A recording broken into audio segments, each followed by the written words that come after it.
Good morning, everybody, and thanks for joining us here physically in Riyadh. Maybe I'll just stand. And also to all the virtual participants who have joined us today. We do know that many of our colleagues who couldn't be here are with us virtually. So this is an open forum. If you notice on the website, we've listed quite a few speakers, but those are all of those who wish to make interventions. We already listed them as speakers online. So please do feel free to make your intervention once the co-organizers and co-hosts have spoken. So the idea of the meeting is to provide you with an update of our preparatory process for the WSIS Plus 20 Forum High Level event. It's co-hosted with Switzerland. So we are very happy to have Ambassador Schneider with us. And it's co-organized by ITU, UNESCO, UNDP, and UNCTAD in collaboration with more than 40 UN agencies who are working closely with us. And I can see many of you in the room. So thank you for being here with us. Before I begin to provide updates, I'd like to invite Ambassador Schneider, our co-host, to please welcome us and to give us some more information about what Switzerland is preparing for the event. Over to you, Ambassador. See how this works? Yes, it does. So good morning, everyone. As we all know, it is just a little over 20 years ago at the first summit of the Information Society in December 2003, where not just the representatives of all nations, but also lots of other stakeholders gathered together in Geneva and agreed on a shared vision for inclusive, people-centered and development-oriented information and digital society. In addition, we formulated a plan of 11 action lines and some other concrete targets that should help us to work toward this vision. And we have created various processes for dialogue, cooperation, and partnership among all stakeholders in their respective roles. And this has allowed us to learn from each other. Today, however, we are not at the end of our work in cooperation, but still at the beginning, because new tools like digital platforms, social media, new technologies, including AI, and the use of data have emerged and are promises, but also new pitfalls. So this means for us a call for even greater and more inclusive cooperation through improvement and strengthening of existing mechanisms. 2024, we are at an important point in time in setting course for the near future.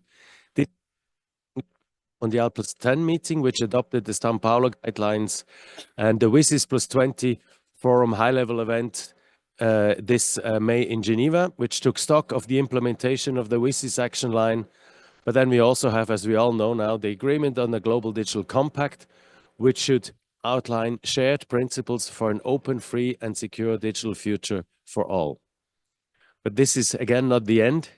It is rather the beginning of a process that should lead us to some bigger decision, even bigger decisions at the end of next year, because next year we'll have the WSIS Plus 20 overall review by the UN General Assembly at the end of the year. But before that, we'll have a number of events and processes that run up to this. There's an important meeting of the CSTD, the UN Commissions on Science and Technology for Development, which has a key role as focal point for the UN system-wide follow-up to the WSIS. And of course, we do have important event facilitated by the ITU, UNESCO, and other specialized agencies together with other partners, which should all contribute to an inclusive WSIS Plus 20 review process where all voices from all regions over the world should be heard. We as Swiss, we have supported this since 2003, already before, and we will continue to support all actors and processes that cooperate constructively to develop and implement goals. So continue to work with, and we are looking forward for this year's WSIS Plus 20 Forum high-level event that is taking place from 7 to 11 July in Geneva, again, like last year, in parallel with the AI for Good Summit. And both events will be co-hosted by Switzerland and the ITU and its partners. And because there were so many people wanting to participate at these events, this year we had a queue that was going from the CICG, from the conference center, almost the Place des Nations, which is something I have never seen before in Geneva. So the whole thing will be moved to Palexpo, which is, Geneva is a small place, so it's just 5 minutes or 10 minutes away by bus, or 5 minutes by train near the airport, where we have much more space to accommodate all people wanting to participate physically. And of course, it is also possible to participate online. And again, I think the most important of all these processes, and the measure that these, or the criteria that all the processes and events that we have leading up to the WSIS plus 20 review for us is really inclusivity. We do not want just to hear a few voices from a few powerful stakeholders. For us, it is important to give room that as many stakeholders can express their views, their needs, in particular the ones that may not have the resources to follow everything.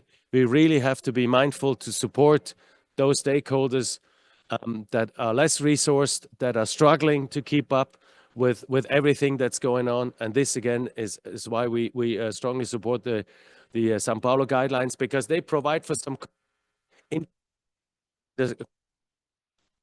to support stakeholders that are normally not sitting at a table, that are normally not heard. For us, it's like, this is the measurement for all the processes that we are seeing, that it's not just something that we call multi-stakeholder approach, but it's something that is actually a true, inclusive and meaningful multi-stakeholder approach, involving everybody in their respective roles into these processes, because we believe this is the only way to find and identify solutions that actually create win-win situations for us all, and not just for a few. Thank you very much.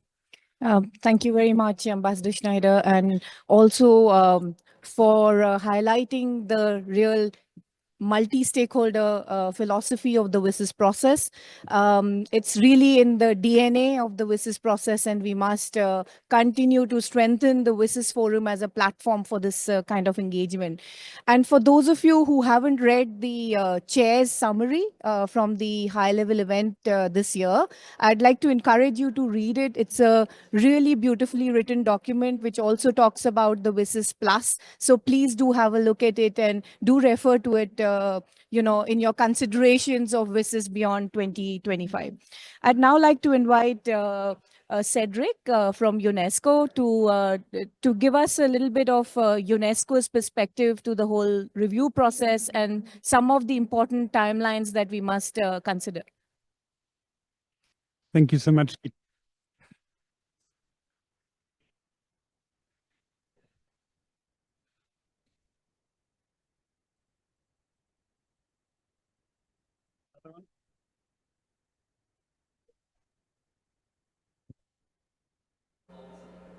Yes, now you can hear me. Okay. So let me start by thanking the co-hosts, Switzerland, but also ITU, for preparing for the last high-level event, but also for the next one. We will be co-organizing together with UNDP, with ACTAD, and for your remarkable leadership and commitment to this work. I have here a full speech prepared for the ADT. We hear speechwriters, but I'm asked to be short, and some of the elements actually Thomas covered already. For us, the multi-stakeholder nature of WSIS, I need to emphasize that is really important, and I'm very happy to see such a full room here. And Torbjörn committed already early up in Geneva, online too, as one of our partners. What I found an interesting fact in the speech is that since 2009, over 120,000 participants from 160 countries participated, which is really impressive. And of course, we have now the task of the WSIS review, but also of implementing the GDC building on the existing WSIS mechanisms. And so that will be helpful for this kind of translation of the GDC into reality too. So UNESCO is fully committed to support this process. We are also working with all stakeholders to prepare for a conference which was initially announced for mid-February, but is moved now to 4th, 5th June. I wanted to share that with you. I have a few flyers here on AI and digital transformation in the public sector, which is part of the WSIS Plus 20 process. And I'm pleased to listen to you mainly now and hand back over the mic to Gitanjali and ITU. Thank you so much, Cedric, and thank you for being brief, because the whole purpose of this meeting is to listen from stakeholders who are present here. Yuping, I'd like to invite you to say a few words from UNDP. Thank you so much, Gitanjali, and recognizing the need to be brief. I'm just going to say that, again, we're so honored as UNDP to be here. As Ambassador Schneider has said, we have new challenges. That's the Global Digital Compact. But what is really very important and critical to the conversation is the fact that the WSIS outcomes and the action lines are so much more relevant today than ever before.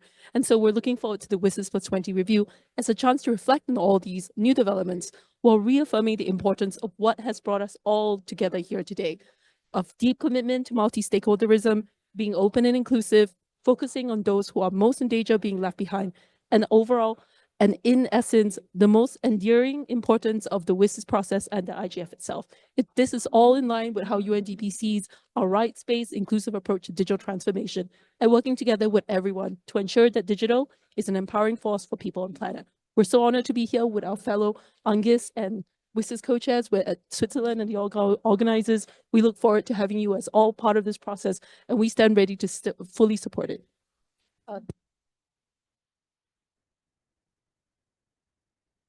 Yuping. Torbjörn couldn't join us here physically, but he's there with us virtually for all our WSIS sessions. Thank you so much, Torbjörn. Can I please invite you to say a few words as UNCTAD? Over to you. Thank you, Gitanjali. Hello, participants, colleagues, and friends.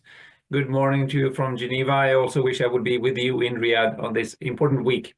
Let me start by thanking ITU for all its preparations for the next WSIS Forum 2025 and for rebranding it to the WSIS Plus 20 high-level event. I think it's going to be the 16th time that we hold this together now in Geneva. Many thanks also to Switzerland for co-hosting the event. From the perspective of the UN Trade and Development, this is a very valuable opportunity for achieving an in-depth, multi-stakeholder and constructive dialogue on every relevant aspect of the 20-year review of the WSIS. The recent adoption of the Pact for the Future and the GDC add food for thought in this context. It is essential that the commitments made by member states in the GDC can feed into the discussion on the WSIS Plus 20 review and any decision on what will come after and at the end of 2025. At the same time, as we consider how best to support the implementation of the GDC, we need to fully harness the existing mechanisms that we have already set up as a result of the WSIS. This includes the very good division of labor that is established in the WSIS outcome documents, the Partnership on Measuring ICT for Development, the UN Group on the Information Society, the ITU stock-taking database, and various other initiatives. And in the case of UNCTAD, we can also leverage the E-Trade for All initiative as well as E-Trade for Women in this context. The Commission on Science Technology for Development, which is responsible for the overall follow-up on the WSIS implementation, was also given a new role in the GDC. I would urge all stakeholders this year to focus attention on what should be done to make sure that we achieve effective results from these various mechanisms and forums. Our collective work towards building as we said, a people-centered, inclusive and development-oriented information society is far from complete. Digital and e-commerce devices, for example, remain very wide and some are actually growing. In the coming years, we need to give added attention to how to make the digital economy and society more inclusive and more sustainable. And the WSIS Plus 20 high-level event here offers a very good platform to explore the ways we should go to meet this challenge. We look forward to co-organizing it together with ITU, UNESCO, and the UDP, co-hosted with Switzerland. Thank you very much. Thank you, Torbjörn. I'd now like to move on to my presentation. If put it in full screen, so we could put it in full screen presentation. Okay, so thank you very much. And the clicker doesn't seem to work. Okay, so colleagues, just a gentle reminder. In the room are very familiar with the WSIS process, but just to remind you of the important milestones that have brought us here in 1998 in ITU's Plenipotentiary Conference in Minneapolis. Tunisia proposed this framework of the WSIS process. In 2001, there was a UN General Assembly resolution that requested that WSIS is organized in the two phases, one in Geneva and first one in Geneva that came up with the Geneva Plan of Action, and the other one in Tunisia in 2005. We started with the cluster of WSIS-related events. So this was the WSIS Forum, which was rebranded into the WSIS Forum in 2006. We had the UNGA Overall Review in 2015, where our mandate was decided to be updated till 2025. In 2020, of course, also in 2015, we had the SDGs. So we started aligning the WSIS goals. 25, we will have the WSIS event. We will have the UNGA review so the resolution says that there should be a high-level event. And of course, there will be a resolution that will be adopted in 2025, which will then highlight the future of the WSIS process beyond 2025. So the governance structure of WSIS, you often hear this myth in New York that WSIS doesn't have a governance structure. Of course it does, and it starts in New York. We have the UNGA resolutions, we have the ECOSOC resolutions, this chief executive board through the Nations Group on Information Society, the CSTD, the annual WSIS Forum, the annual IGF, the UN agencies mandated to implement the WSIS action lines, UN regional commissions on the ground, WSIS prizes, WSIS stock-taking database, the partnership, which is so crucial, UN DESA, UNESCO Statistical Committee, ITU, and so on and so forth, and the WSIS special initiatives. We are guided by our WSIS action lines. And if you look at the WSIS action lines, it's a beautiful framework of that covers the entire gamut of information and communication technologies, right from ICT infrastructure to cybersecurity to e-governance, and the beautiful framework that each UN agency, based on their respective mandates, actually lead the implementation of the action lines. For example, ITU leads ICT infrastructure, cybersecurity, capacity building with UNDP, and e-business is done by UNCTAD along with UPU and ITC. Of course, UNESCO has several action lines that cover the whole knowledge societies part. So it's a beautiful framework of the UN in action. So a lot of work is being done there. There are more than 30,000 projects aligned with the Sustainable Development WSIS action lines in the WSIS stock-taking database. Now, as all the panelists before me said, multi-stakeholderism is the key principle of the WSIS framework, the UN framework called WSIS. If you look at it, we have our UN colleagues, we have the countries, we have young people who are following it, we have representatives from the technical community, the civil society, private sector, all have played a very passionate role in the implementation of the WSIS action lines since its inception. So we want to keep the spirit and the momentum alive. So this is our wheel of implementation. I already touched upon it.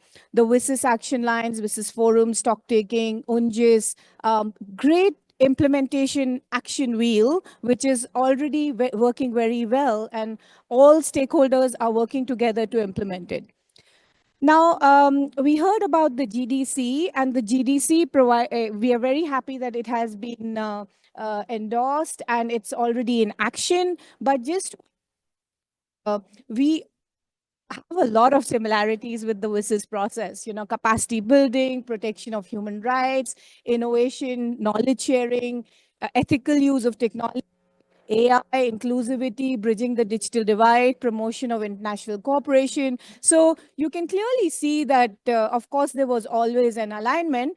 And the UN group has actually worked on a matrix, which is available online, to map the WSIS process and the 2030 agenda with the GDC principles and the existing framework that is already available to implement the GDC.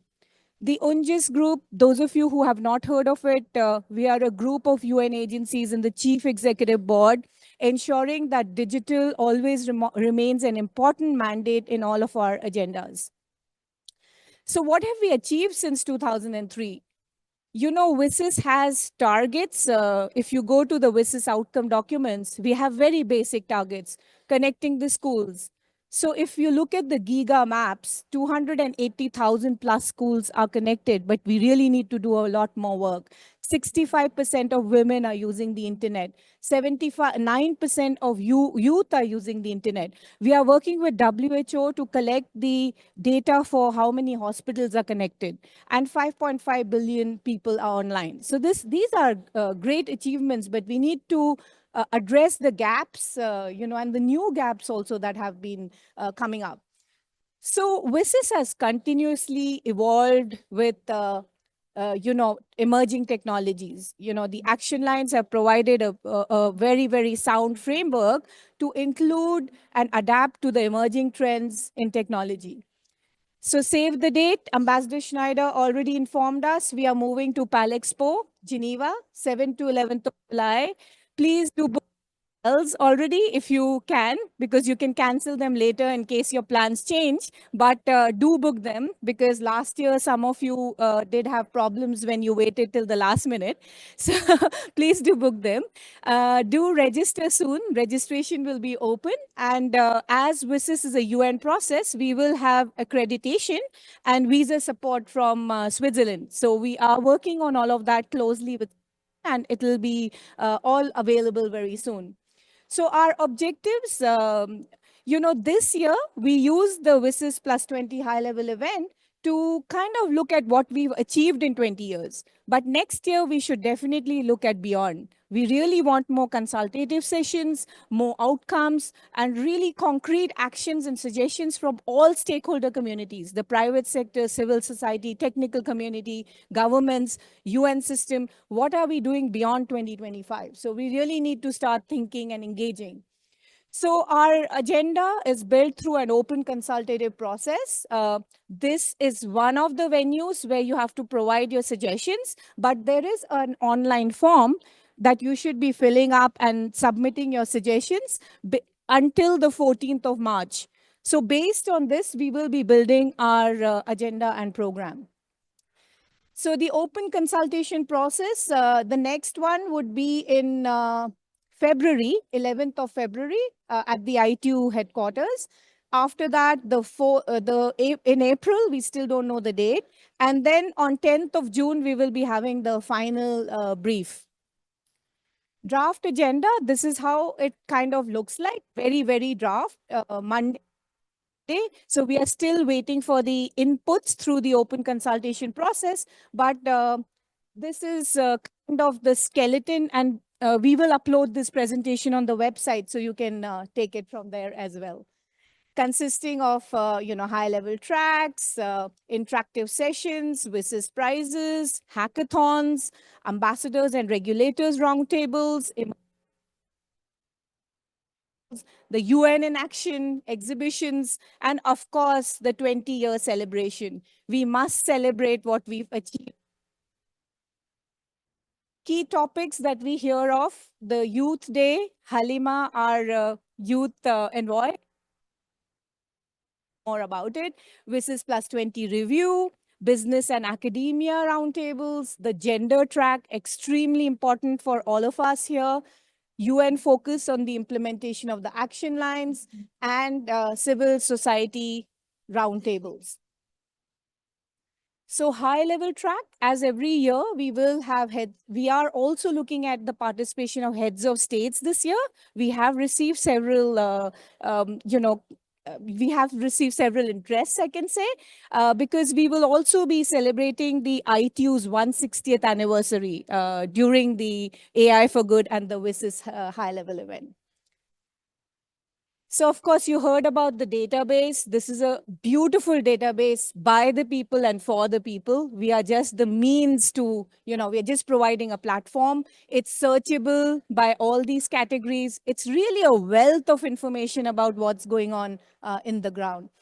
The WSIS prizes, I can already see so many of you have been champions and winners sitting in this room. Please do not forget to submit before the deadline. It's 10th of February. Very interesting. We want to capture your WSIS story. So please participate in this campaign. It's a social media campaign. Join us on what WSIS has done to impact you or your lives or your organization's lives in 20 years. So we did have this story from Marcus, but it doesn't work. Can we try it once, please? Colleagues, could we try to see if you could click on play and if people can hear it? Can you hear it? Okay, so I'll leave this presentation online. We had Marcus's story and we have Wendy's story from the Dominican Republic about how WSIS has impacted their lives and the lives of their organization's course, of course. So colleagues, WSIS is extra budgetary at the ITU. We always look for partnerships. And in terms of the partnerships, we do give visibility at the WSIS forum. So we are very thankful to those of you who have already confirmed your sponsorships for WSIS. I don't think I can take your names yet because the agreements are being signed, but thank you so much. You know who I'm talking about. Some of them are still open, so please do get in touch with me in case you would like to be visible at the high-level event. Again, a quick reminder for the calls, the open consultation process. If you want workshops, exhibition spaces, if your high levels are coming, please do inform us. The WSIS stock-taking database, register your new projects there. The WSIS prizes, the deadlines coming up, photo contest, which I didn't talk about, but we have a really wonderful repository of photos from the ground of people implementing WSIS on the ground. So if you'd like to use it for your presentations, for your reports, please feel free to use them. The WSIS special prizes, hackathon. We are planning to do a hackathon on gender disaggregated data on health. And if any of you are interested in it or have other suggestions, please with us. So I'll stop here now. Well, there are some slides on the review, which I can probably go through very quickly, but I'll leave this presentation online. So some of the important timelines identified during our weekly meetings, we have a joint preparatory process of ITU, UNESCO, UNCTAD, UNDP, and UNDESA. The milestones, of course, starting in SDG Digital in 2023. It goes on. The next one would be the IGF in Norway, then the CSTD review, the Paris phase, 4th to 5th June that Cedric spoke about, Geneva WSIS Plus 20 high-level event, and culminating in New York. All of us are already doing a lot of work. The ITU already has a Secretary General's roadmap. WSIS Plus 20. The UNESCO has a report of the DG, and the CSTD will come up with the WSIS Plus 20 report very soon. Maybe I can then very smoothly pass on to Cynthia if our chair would like to explain. Thank you and good morning to everyone. Yes, colleagues, you will recall that in the 2024 Council, the Council members adopted a resolution. And in that resolution, we included an invitation to contribute their views on the work of the ITU in the WSIS Plus ideas relating to the review of the WSIS action lines. And in that resolution, we also approved a timeline.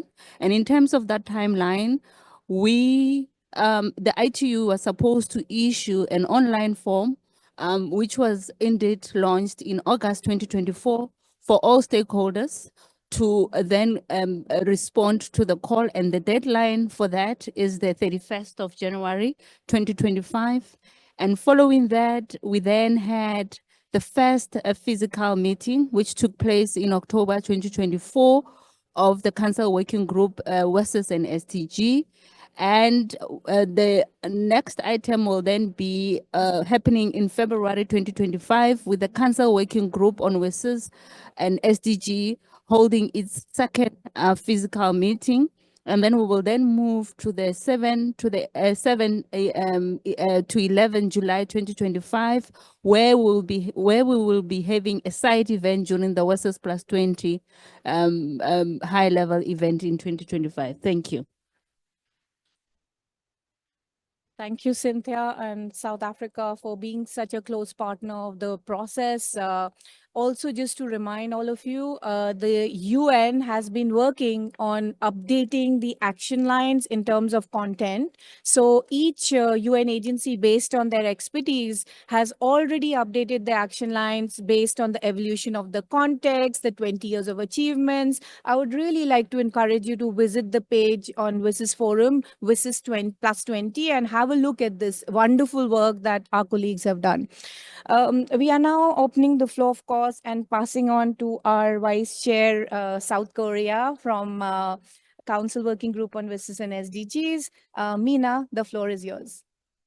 Thank you, Gitanjali. I was going to share a bit of the updates in our region with you. So, as you know, Asia Pacific regions is large and diverse, and both geographically and culturally. So it includes advanced economies and less developed countries, and as well as nations with unique geographical challenges, as you know, the small island developing countries and the landlocked developed countries. So this diversity creates a unique digital landscape for offering both significant opportunities and then challenges. So we all work together. So we all put our work together. So over the past 20 years, this region has made a significant progress in advancing the WSIS outcomes, thanks to the collective efforts of member states and ITU and other WSIS co-facilitators and then many other stakeholders. So this collaboration has led to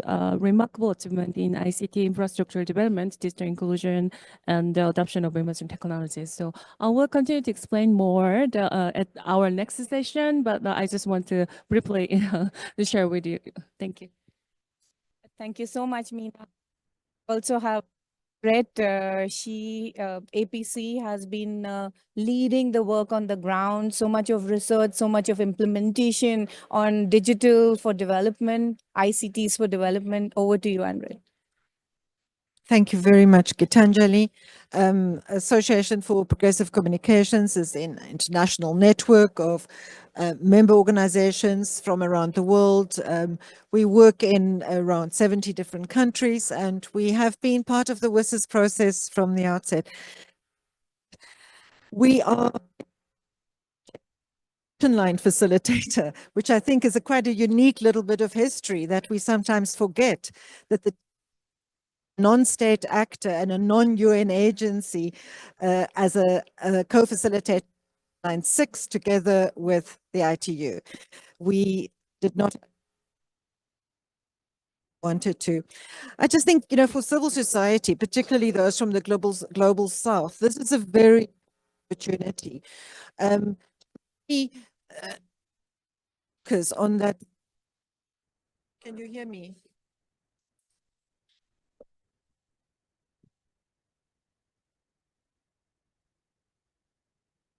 To refocus, can you hear me now? On what is so unique about the WSIS vision is that it integrates a human rights-based approach to development, to social and economic justice. It is about a people-centered information society, not a digitally centered information society.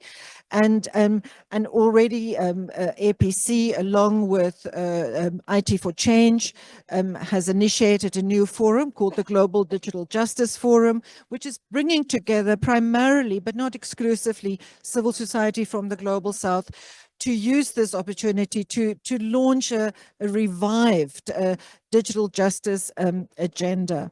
I think WSIS is also for us as a multi-stakeholder community an opportunity to find the kind of community and collaboration, the North-South business, tech, civil society, UN, government, solidarity, which I think is important. It's not just about multi-stakeholder collaboration, it's also about international collaboration and international solidarity. Just to say that I think, one proposal I would make, I think it's incredible that that Angus has already done this analysis that combines the GDC objectives with the WSIS action lines.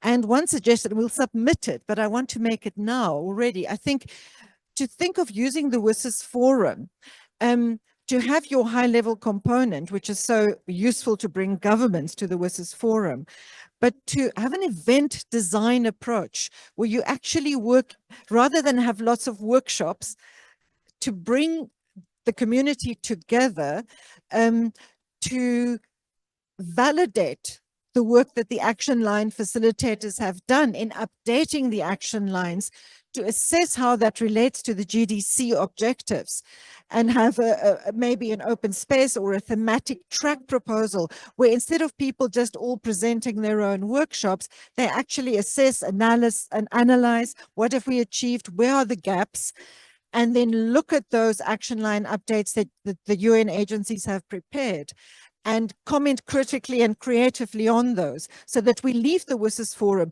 not just with a set of discrete workshops, but active output that can inform both GDC implementation and the WSIS Plus 20 review. Thank you very much, Annette. Indeed, we were thinking of doing that, some knowledge cafes, brainstorming sessions with the action line facilitators and this community to look at all this work that has been done. So thank you, but please do submit it through the form as well. Is Cheryl here? I do not see her here, but Cheryl from USCIB, because she had, no. Could you please check if she's online, Cheryl? In the meanwhile, we'll move on. I can already see many here. Many represents ICC, International Chamber of Commerce. This has been the private sector arm of the WSIS process right since its inception. So many, what are your plans, and what is the vision of ICC for WSIS beyond? Over to you. Thank you, Gitanjali.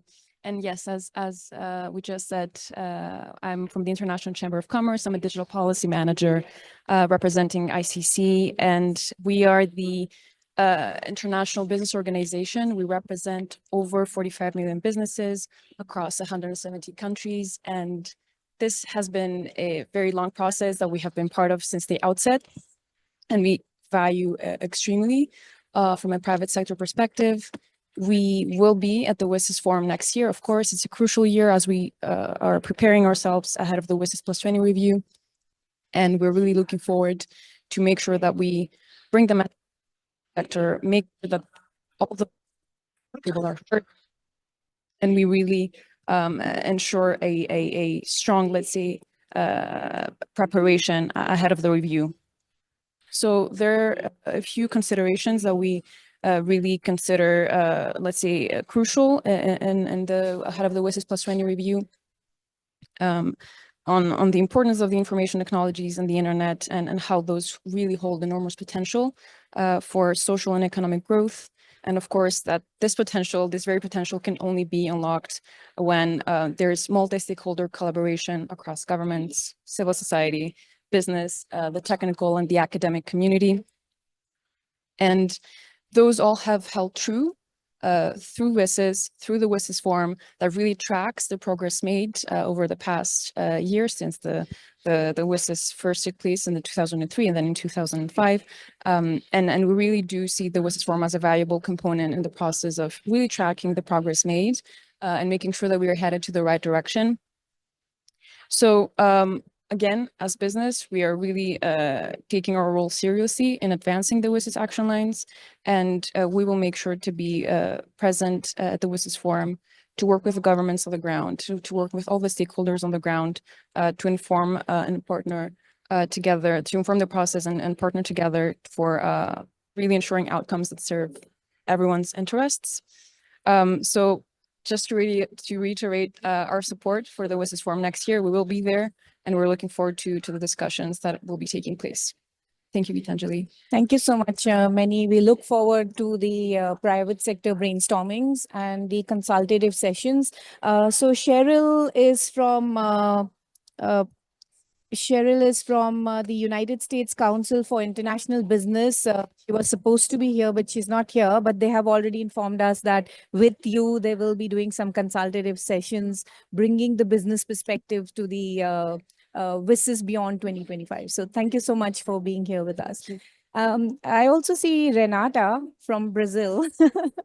Renata is also our vice chair representing the region. So Renata, some perspectives from your region, please. Hi, good morning, Fro. Actually can you hear me? Yes. Sorry, because my channel just changed here, sorry. From our perspective, we are also aligned about the need to update the action lines for this moment now. So we have new and emerging technologies that we need to be considered. And also the sustainable and green technologies, all of this, I think that we have to consider to make a good WSIS plus 20. And about the collaboration, I also believe that the multi-stakeholder environment is very important, and the collaboration between government and private sector and civil society, they are all very important to continue to have a unique, open, free internet. That's our goal, that we believe. So I think that it is. Thank you very much. Thank you, Renata. We have a remote participant who wants to say something. Nandini, our remote participant. Nandini, if you could please bring her in. Hi, are you able to hear me? Can hear you. Yeah. I am Nandini from IT for Change. Thank you for the opportunity to contribute to this session.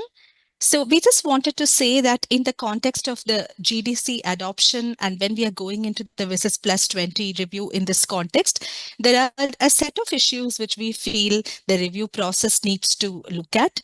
To begin with, I think it's important to again put on the table that the foundational principle is of governing the internet as a global public good and not as a utility, and this issue should be brought up again. And the second issue is that when we look at the question of the digital divide, we see that the digital divide is continuing to yawn wide, and today there are not just divides in connectivity, but there are also new divides in data capabilities, and the opportunity to design concrete targets for financing for development mechanisms to build digital infrastructure in the majority world must be put back on the table. When we look at the action line on the ethics in the information society, we need to reinvigorate this to look at how we can protect and promote human rights in the digital context effectively in the context of market concentration, and and corporate accountability for human rights violations in digital value chains. Finally, we need a data and AI constitutionalism at the global level urgently, and the issue of digital gene sequences and digital biopiracy and how this is changing the implementation of the Biodiversity Convention today is a good exemplar for this. And how do you govern cross-border data flows from a development justice basis, and you reconcile the political quest for digital sovereignty as infrastructural autonomy with data and AI standards development processes? These issues become important, considering that many of these issues are now channeled through enhanced cooperation processes for which the Global Digital Compact has paved the way. I think it's absolutely essential, given this is digital multi-stakeholderism principle, to look at how we can expand the role of the UN Internet Governance Forum, and how can IGF fulfill the mandate given in paragraph 72 of the WSIS document in this new context. This might become a critical issue for us to discuss towards the WSIS review. Thank you so much. Thank you.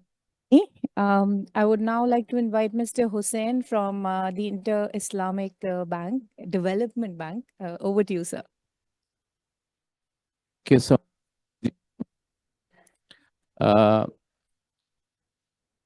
thank you, first of all, for inviting the Islamic Development Bank to this open consultation process. And as one of the MDBs, we are so concerned about the ICT and digitization sector, and the bank has drafted its ICT sector policies, which have 4 main pillars, including infrastructure and regulations and mainstreaming ICT in all development sector. And this is the pillars of the policy is fully aligned with the WSIS action plan. And if you see the listed action lines in the first presentation, and our main focus areas is fully aligned with this action lines of WSIS.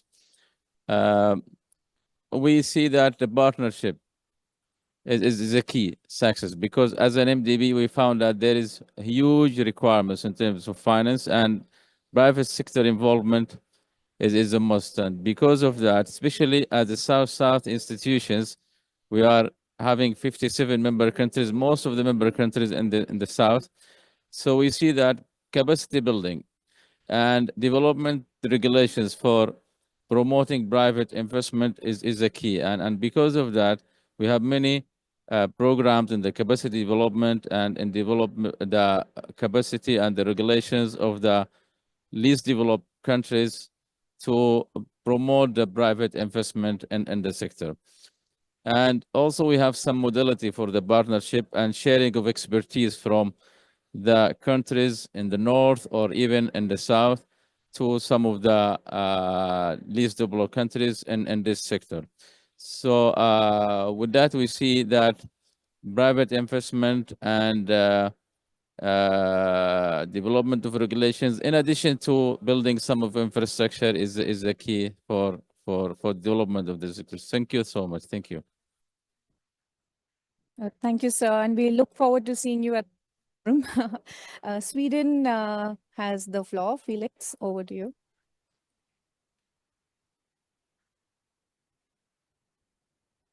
Thank you. It's working. Hi, everyone. My name is Felix from the Swedish Ministry of Foreign Affairs based in... You can't hear me. Like this. It's better. Good. Thank you. Based at our mission in Geneva.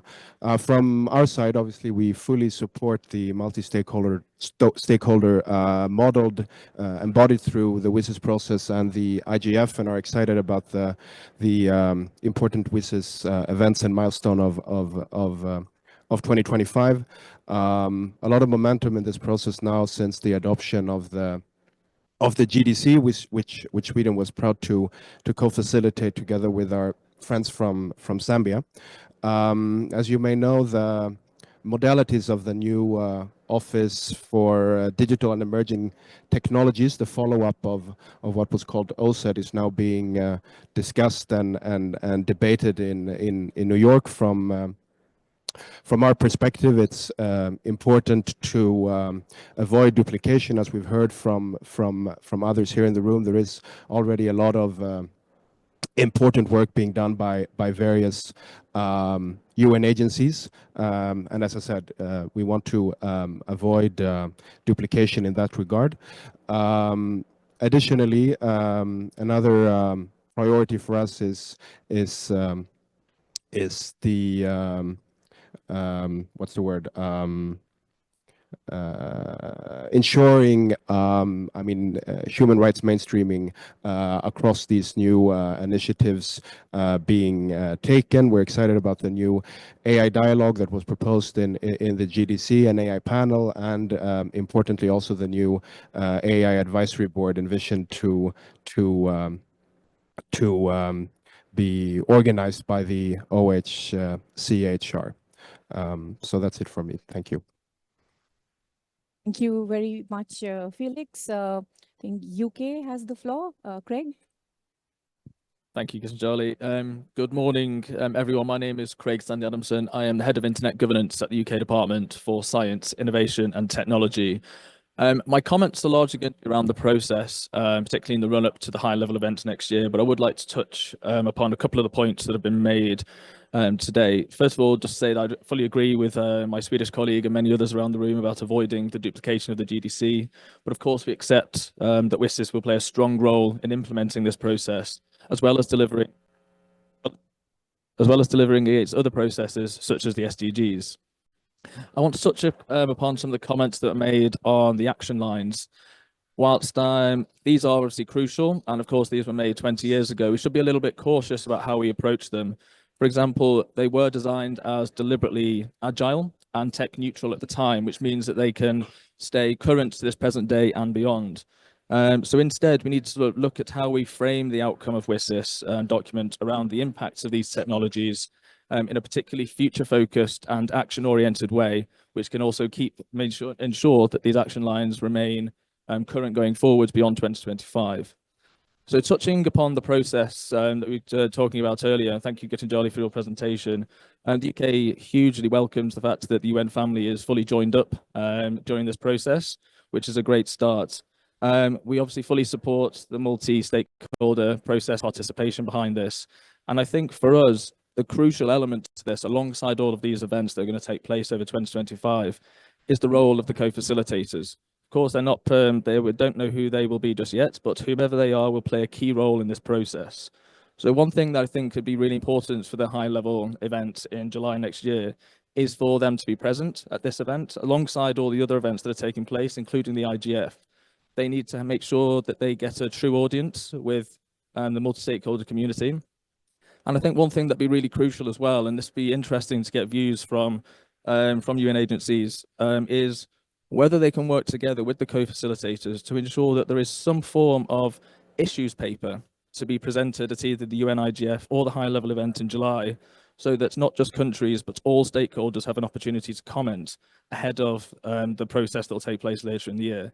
So, yeah, thank you very much. That's a wonderful idea, Craig. And I've put up the timeline slide and I missed that part, Craig. So thanks for bringing it up. The appointment of the co-facilitators is like, it should have been done yesterday, perhaps.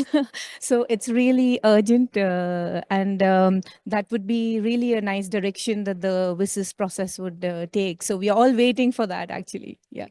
I'd now like to invite Global Ethics, Mr. Wallace. And Global Ethics it's a baby of the WSIS, right? Tell us more about it. Thank you very much, Gitanjali. As you said that for some of you who are not familiar with Global Ethics is a foundation based in Geneva with global presence. We started out of as one of the outcomes of WSIS with objective to promote access to knowledge and ethics of ICT. So I just want to make one point to complement what we have heard, is that inclusiveness was highlighted in the beginning of the process, and 20 years later, I think the inclusiveness need to be raised to a new level, not go beyond from workshops and dialogues, but move to encourage, support local innovation. For example, we thought about how we can, someone already mentioned how we can identify the gaps of those local innovation in Global South, how to build a matchmaking platforms between Global South and North, between business and civil society, between innovators, local innovators, and with philanthropy, with government, with multilateral banks. I think just to conclude, I think there's opportunity for us all work together to raise the inclusiveness to a new level. Thank you.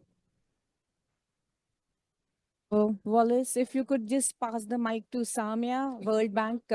She's just behind you. Samia? Okay, Samia. Oh, it's for me.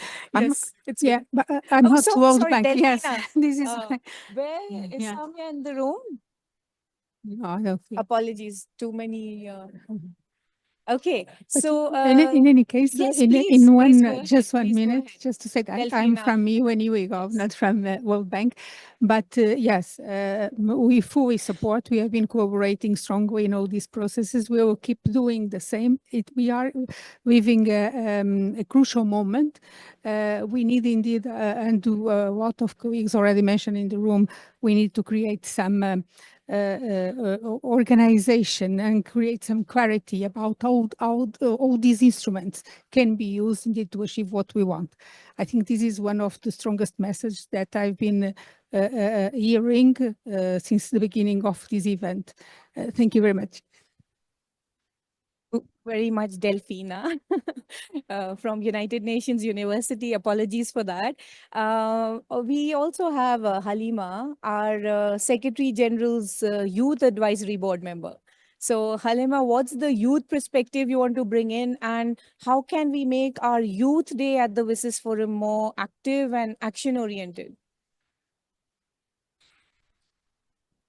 Thank you for your invitation in this room. And I would appreciate the Youth Day that will be during the IGF, during the WSIS next year. I have two concerns to be raised. Firstly, the first thing is the digital devices rely on scarce resources, contributing to a digital e-waste crisis with inadequate recycling efforts. I think WSIS must recognize the role of reusable global goods in achieving these goals. I think WSIS and the WSIS process should focus on this thing. The second thing I want to mention is the WSIS process is always focusing on AI and IoT. There are new emerging technologies to be focused on, like the digital twin technology and biofiber technology. For example, when I'm working on submarine cables, if any cables need maintenance, there is a technology that to auto repairing the damage of the cable. So I think we should focus on this thing. The third technology I want to mention is subsea spectrum management. I think this is a modern topic that we should focus on. I think engaging youth in the WSIS is a good thing, and thank you.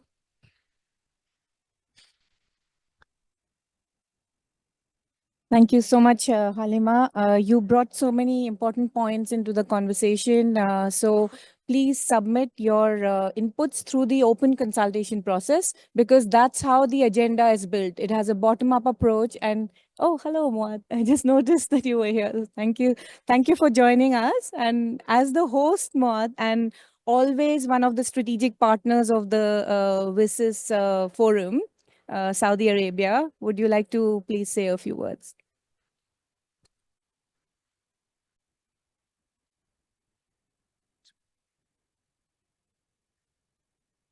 Thank you so much, Gitanjali, and good morning, everyone. It's good to be here with you, and I see many familiar faces here in Riyadh. I welcome all of you again, and I hope all of you enjoy your good time.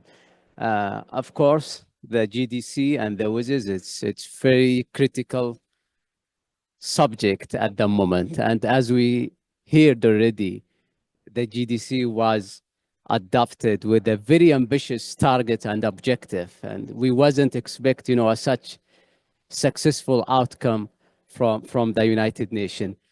I'm sorry, I'm not feeling comfortable to talk from that point. So the challenge, in my point of view, is the implementation part of the Global Digital Compact. So if we read that section of the GDC, it's not clear who exactly will implement and follow up that process. So we have the WSIS process, namely the IGF, the WSIS Forum. We have the CSTD, we have the Tech Info in New York, and of course, we have the many United Nations agencies. All of them will contribute to implementation of the GDC. But here we have risks. We have the risk of duplication. We have the risk of wasting the financial and the human resources from all sides, from the United Nations side and from the whole stakeholder, the private sector, the civil society. So it will be quite difficult for all of us, to streamline and to follow up the implementation of the GDC. So now we have the WSIS Plus 20 review. I think it's crucial for us, all the stakeholders, to make sure the main objective of the GDC, it should be implemented somehow with the WSIS review process. This is good for all of us to make our life much easier, to have a single window, to follow up, to participate, to contribute. And of course, the many agencies and the tech convoy could be a part of this. So as you said, Gitanjali, and many experts here, there will be assignment for the co-facilitator. And from my point of view, it's good to focus. One of the good aspects to be focused on is how to streamline or how to maximize the collective effort between the different agencies. I'm sorry, Gitanjali, dear colleague, I wasn't prepared, to take the floor, but this is a valuable chance to take any deliverable. Thank you so much.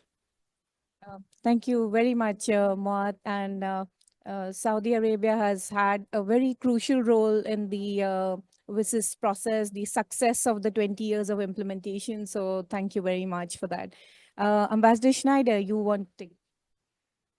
Yes, thank you. And I think it is very obvious looking at this or listening to this discussion that the expectations are very high, also diverse, that we have a limited amount of time and a limited amount of resources to actually accomplish what we are hoping or trying to achieve. So I think it is, and just to follow up on what our Saudi colleague has said, we need to concentrate and focus resources. We need to try and bring the different threats together.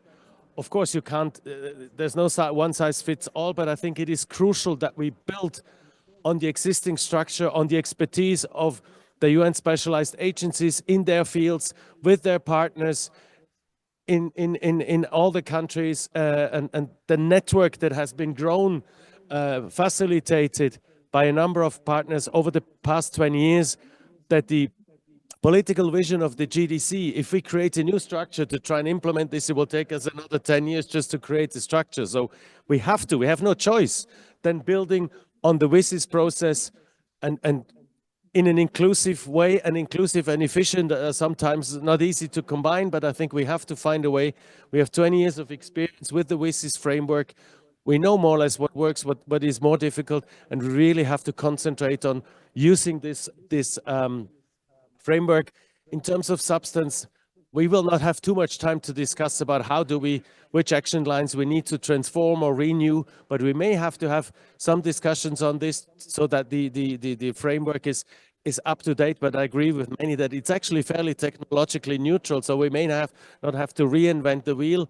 But there are some new issues also identified in the GDC. But this has already been mainstreamed into the work of the ITU, of UNESCO, of UNDP, of other institutions. We just need to bring this together in an open and transparent way. It's not going to be easy, but I think together we can do it. We have to do it. Thank you very much. Thank you, Ambassador Schneider, and for the passion. And you can, this is the reason why the WSIS process is so effective, because of the passion of all the stakeholders working for more than 20 years. And we were reminded in the previous session, we started from community radios, the open source movement, narrow casting, like basic technologies, and we moved to AI, Meta. So it's really the world has evolved. And because of this passion and hard work of the community here. Sir, you had asked for the floor. Please introduce yourself. Qusayr Shati from Kuwait. First, I would like to commend my dear colleague,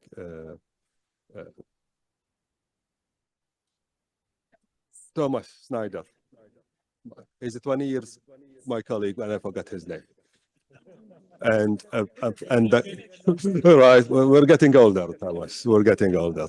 And of course, let me second the comments that has been said from our dear brothers from Saudi Arabia on focusing and concentrating the efforts. And of course, it was the comment also supported by my dear colleague Thomas. In that regard, I just need a clarification. You have mentioned that there will be open consultations in 11th of February. And that consultation will be during the work group meeting on the WSIS and the SDG, the ITU work group meeting. Usually, the work group meeting is only for member states and sector members. Is the open consultation on 11th of February that will take place in Geneva will be multi-stakeholder, or it will be only elected? Just a clarification, please.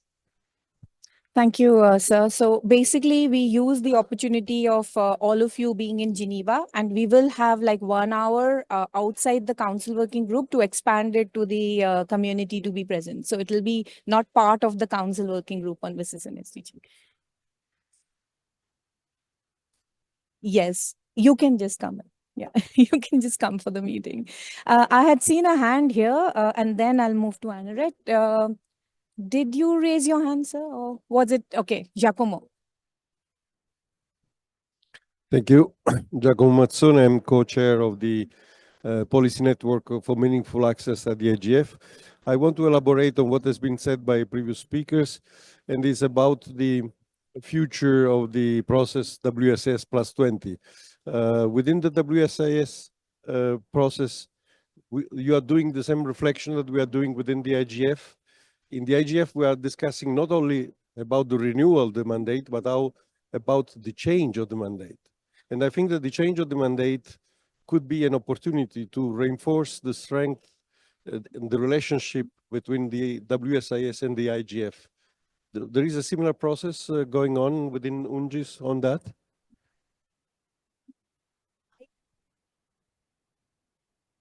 Good morning, everyone. Mike Walton from UNHCR, UN Refugee Agency. Just say we welcome this process, really looking forward to supporting as much as we can. With UNHCR's digital strategy, its digital protection, its digital inclusion, and really information integrity is becoming more and more important. So with 120 million displaced and many stateless as well, we'd love to just work with you to see how we can build those voices into the conversation, both at the event and leading up to the event. So happy to help and happy to build that in to get a truly multi-stakeholder approach here. Thank you. Thank you, Mike. We really hope to see more of this work at the WSIS Forum. We have been connecting the refugee centers to the WSIS Forum in the past, and that's been really successful. So that would be great if we could continue that and strengthen it. Thank you so much. Okay, Anneret, and then we'll take one last speaker, please. Thanks very much for letting me speak again, Gitanjali. I just was inspired by Halima and Muad and Thomas. That it is about not duplicating and not having poor use of resources, but it's also about connecting people. It's people and the institutions that they are in that implement. And I think what would we have with the WSIS? I just look at this room. I see Tijani, I see Desiree, I see Fuad. Kumo, you all know who you are. Raquel, there are many of you, Avis, who have been with this process since 2003, 2005. And are you not hearing me? And are you not hearing me? Sorry. Hearing you twice. Yes, we are hearing it twice. Is there another mic around? You know what, this is unmuted. You know what, this is fine. Sorry, apologies. And I think that the power of WSIS is that you have this continuity. You have older people, and they are in this room because they are working, they are implementing on the ground. And then I'm here. We work a lot in spectrum and dynamic management of spectrum, about spectrum and with community networks. When I hear Halima talk about the power of undersea spectrum, I think that's incredible. Small island developing states, you know, what is there? There's a potential. And I think we do need to bring new voices in. We do need to innovate. But I think our real power is this intergenerational, interinstitutional, and I suppose also inter-tech. You know, the fact that the WSIS represents people that are still working in basic digital equality and access, but also engaging with new and emerging challenges. But then I just wanted to make one other reflection, which is more procedural. The WSIS has two outcome documents. It has the Geneva documents, the plan of action, which has the action lines. It also has the Tunis agenda, which includes financing mechanisms. And I'm just, of course, and internet governance. And I'm just wondering if we can't this year in the WSIS forum include those action lines in quotation marks, they're not called that, those outcome areas and agenda, how we design and structure the event, because I think there is a concern about financing mechanisms. It's in the Pact for the Future. It's mentioned in the Global Digital Compact as well. Thank you, Anired.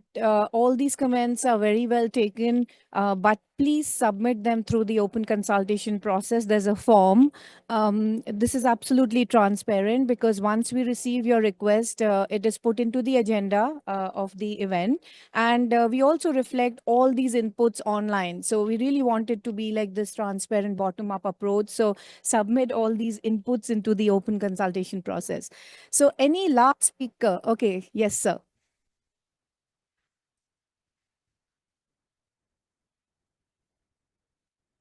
Thank you. I think driving home the new faces approach, then we started participating in the WSIS only a few years ago.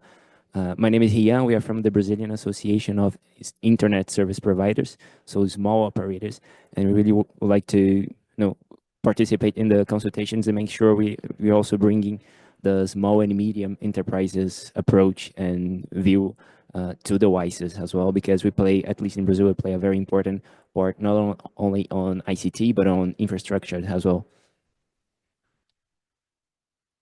Thank you so much. This has been an important track at the WSIS Forum, small and medium enterprises. So you're most welcome.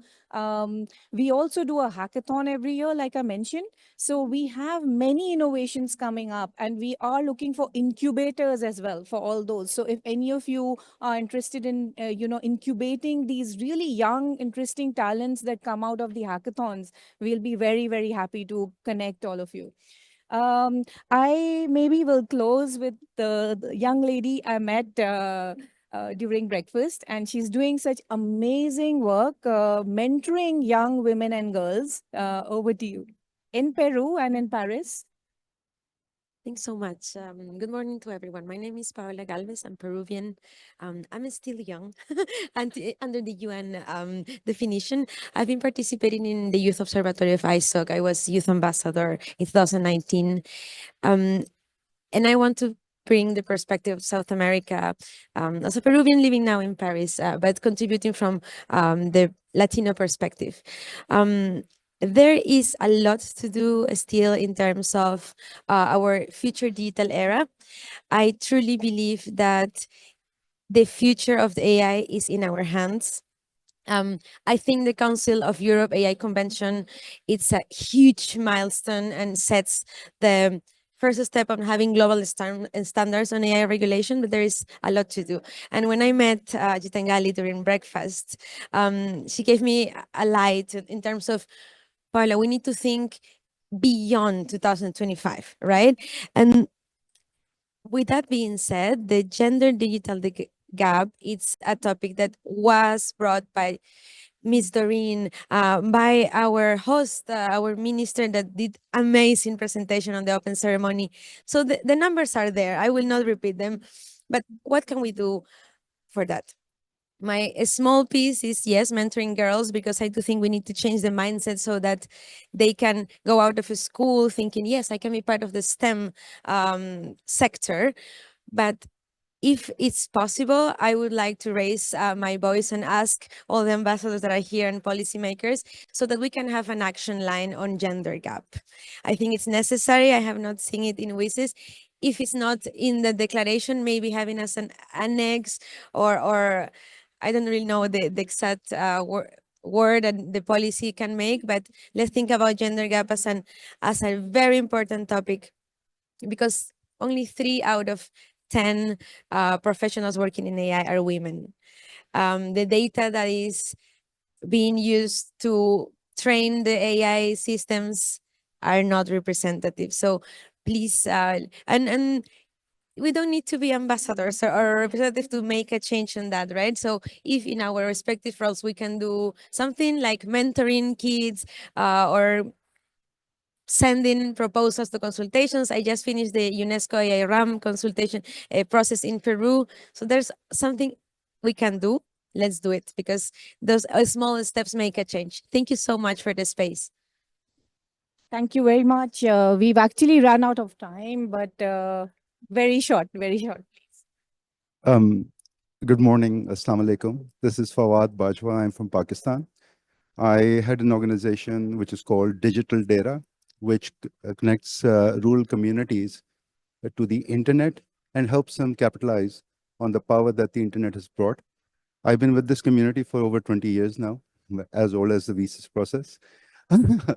So over the years, one thing there's so many developments, there's so many representatives, like, all my friends over here, including Thomas. But one community which still feels left out is our rural communities. And our rural community in my part of the world is 65% of the population. So a few years back, when we went down to connecting these villages to the internet, we found that there was so much talent and so many perspectives that have never been heard.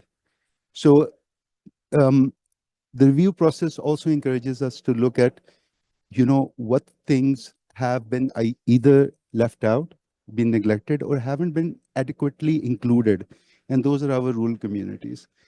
I would request the host country as well as, the international stakeholders to have specific, a village or an activity over there, which highlights the rural struggle to connect to the internet. Despite our 4G, 5G, 6G efforts, rural communities still to date remain disconnected, and they require an extraordinary attention because they're the other billions that we're trying to work for and connect. So their representative is a must. The second thing I would like to offer is, I've been part of the National Incubation Centers in Pakistan and the United Nations Population Fund and ITU mentoring for startups.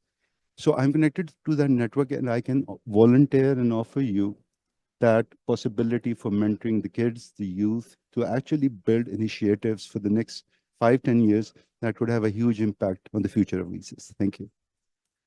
Thank you very much. We'd like to end our session here, but in the same room at 11:30, we have an ITU session led by South Africa and our vice chairs. So please do be there in the same room at 11:30. Thank you so much.